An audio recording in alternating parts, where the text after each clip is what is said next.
The Bhagavad Gita is part of the great Indian epic called the Mahabharata, work of sage Vyasa. The central narrative in the epic speaks of the rivalry between two royal families. The story takes place in Hastinapur, India. The eldest son of the royal family, named Dhritarashtra, was blind by birth, and for this reason, it was his younger brother Pandu who ruled the kingdom. The sons of Pandu were called the Pandavas, and the sons of Dhritarashtra the Kauravas. The conflict started at the death of King Pandu. Who was to rule Hastinapur, the Pandavas or the Kauravas? The wise Pandavas tried to negotiate for a peaceful settlement with Krishna as a mediator, but the negotiation failed and led to the great battle of Kurukshetra. Krishna said that he would not lift a single weapon and fight in the battle, but the cousins could choose to either have him unarmed and as a charioteer, or have his large army. Arjuna was the third of the 5 Pandava princes, and perhaps the greatest and most renowned warrior hero in the Pandava army. Arjuna chose to have Krishna by his side. Duryodhana was delighted to add the vast, skilled army of Krishna to his forces. The Bhagavad Gita occurs just before the great battle of Mahabharata begins. Arjuna asked Krishna to place his chariot between the two armies. In the enemy ranks, Arjuna saw his cousins, relatives, and teachers. At this crucial moment, doubt entered his mind as to the righteousness of the battle. In his confusion, he no longer knew the course of action that he should take, and he turned to Krishna for guidance. This dialogue between Arjuna and Krishna is the Bhagavad Gita. The Bhagavad Gita largely deals with fundamental principles of life. Almost every idea and thought necessary for the blossoming of life can be found in the Gita. As the rivers flow into the ocean but cannot make the vast ocean overflow, so flow the magic streams of the sense world into the sea of peace that is the sage. They are forever free who break away from the ego cage of I, me, and mine to be united with the Lord of Love. Aryamba was initiated into dance at the Temple of Fine Arts, Coimbatore. Developing a keen interest in the art from what started out to be an extracurricular activity led her to Kalakshetra Foundation in pursuit of honing her artistic skills. As a student, she was actively involved in Kalakshetra's performing repertory, donning key roles in productions and representing the nation across the globe.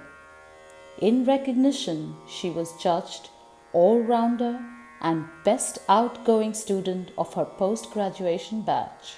I think as younger generation, we should apply our modern education and our modern way of thinking, which is to be inquisitive about everything, to ask questions about why we're doing this a certain way, what happens if we don't do it, what happens if we do it this way.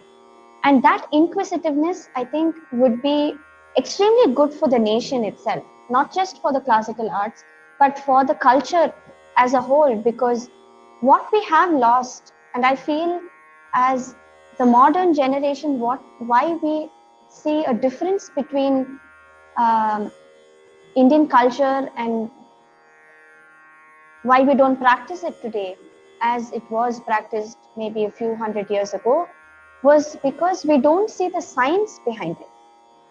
And somewhere we have lost the reasoning behind everything that we do in our culture. And I think it is time for us to work with this art form and try and bring back that understanding of reasoning behind everything that we do. Because I am a very strong believer in the fact that Indian culture and the Indian art forms are not just entertainment. They have a greater science behind it, and every single thing has been researched upon by millions of brilliant minds for thousands of years. And what we have today is a consolidated form of all their knowledge put together. This is the supreme state. Attain to this and pass from death to immortality.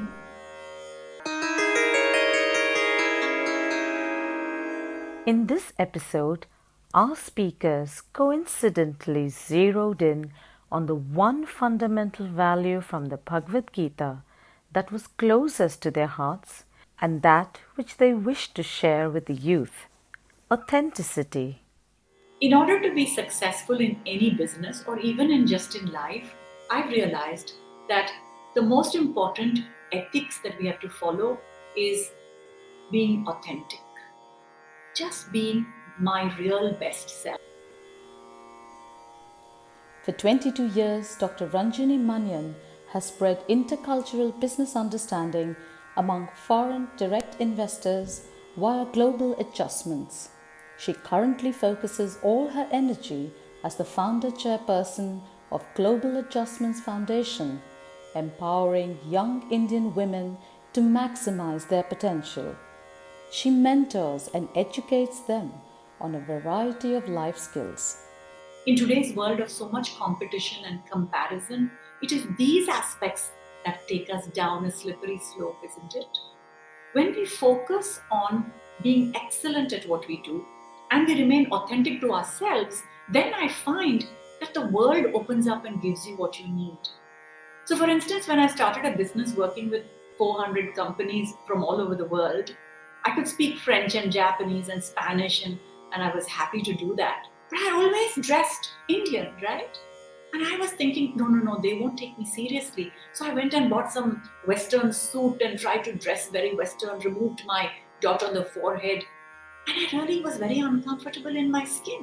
And I looked ridiculous.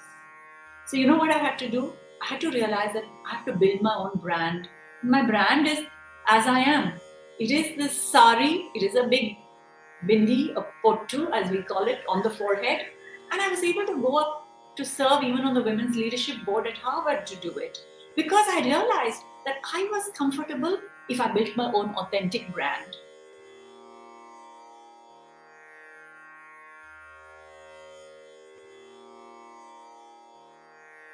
Shreyans स्वधर्मो विगुणः परधर्मात् स्वनुष्ठितात् स्वधर्मे निधनं श्रेयः परधर्मो भयावहः.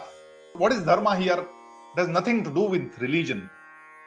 He explained it very nicely on the last chapter, 18th chapter, that what you are from within is your dharma. Dr. Sanjay Malpani has a doctorate in child development and is the director of Malpani Group. Dr. Malpani has spent over 20 years in the field of education and management. He has established the Gita Parivar with 252 branches spread across India. So he was explaining Arjuna that you are a Kshatriya, you are a warrior.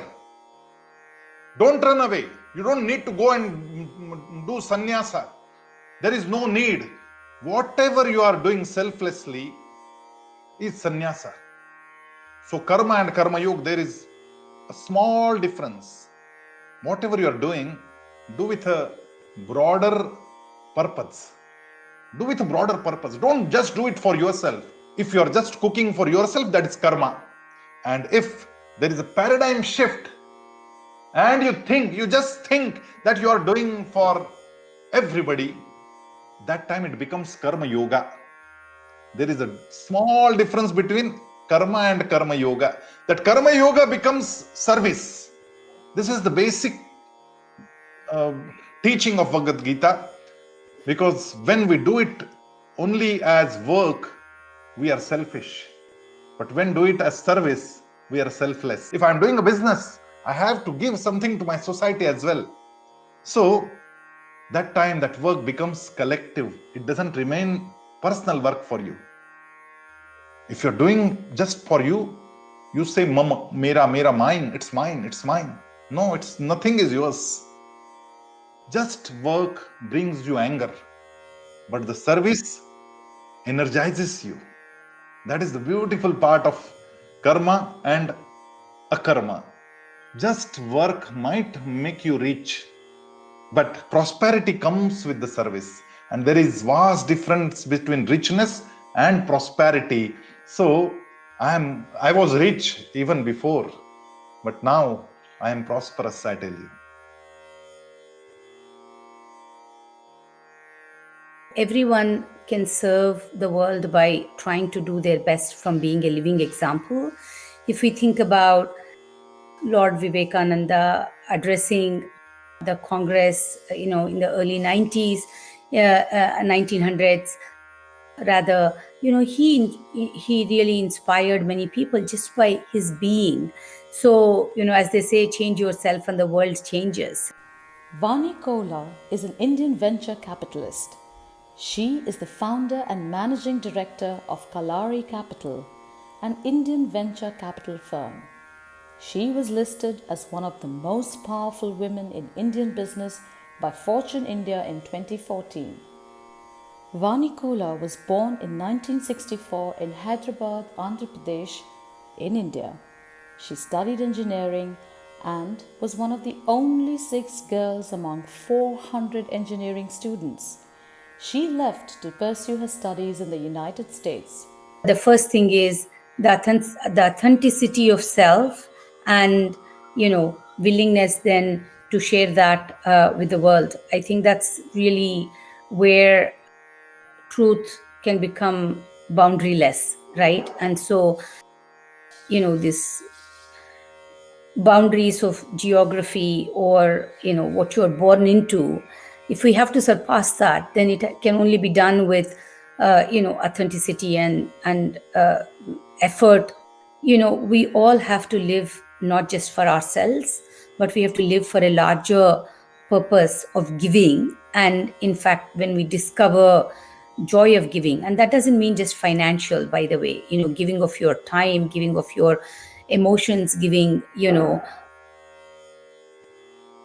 support, whatever it is. So giving is not always charity or financial. Just giving of your being is really the fruit that continues to give joy.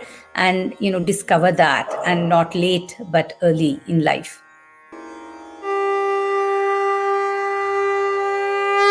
Shri Bhagavanuvacha Prajahati yada kaman sarvan parthamanogataan atmanyevatmana tushtaha sthita prajnastadochyate. Have you had a moment in life where being authentic made a difference? Then share your stories with us.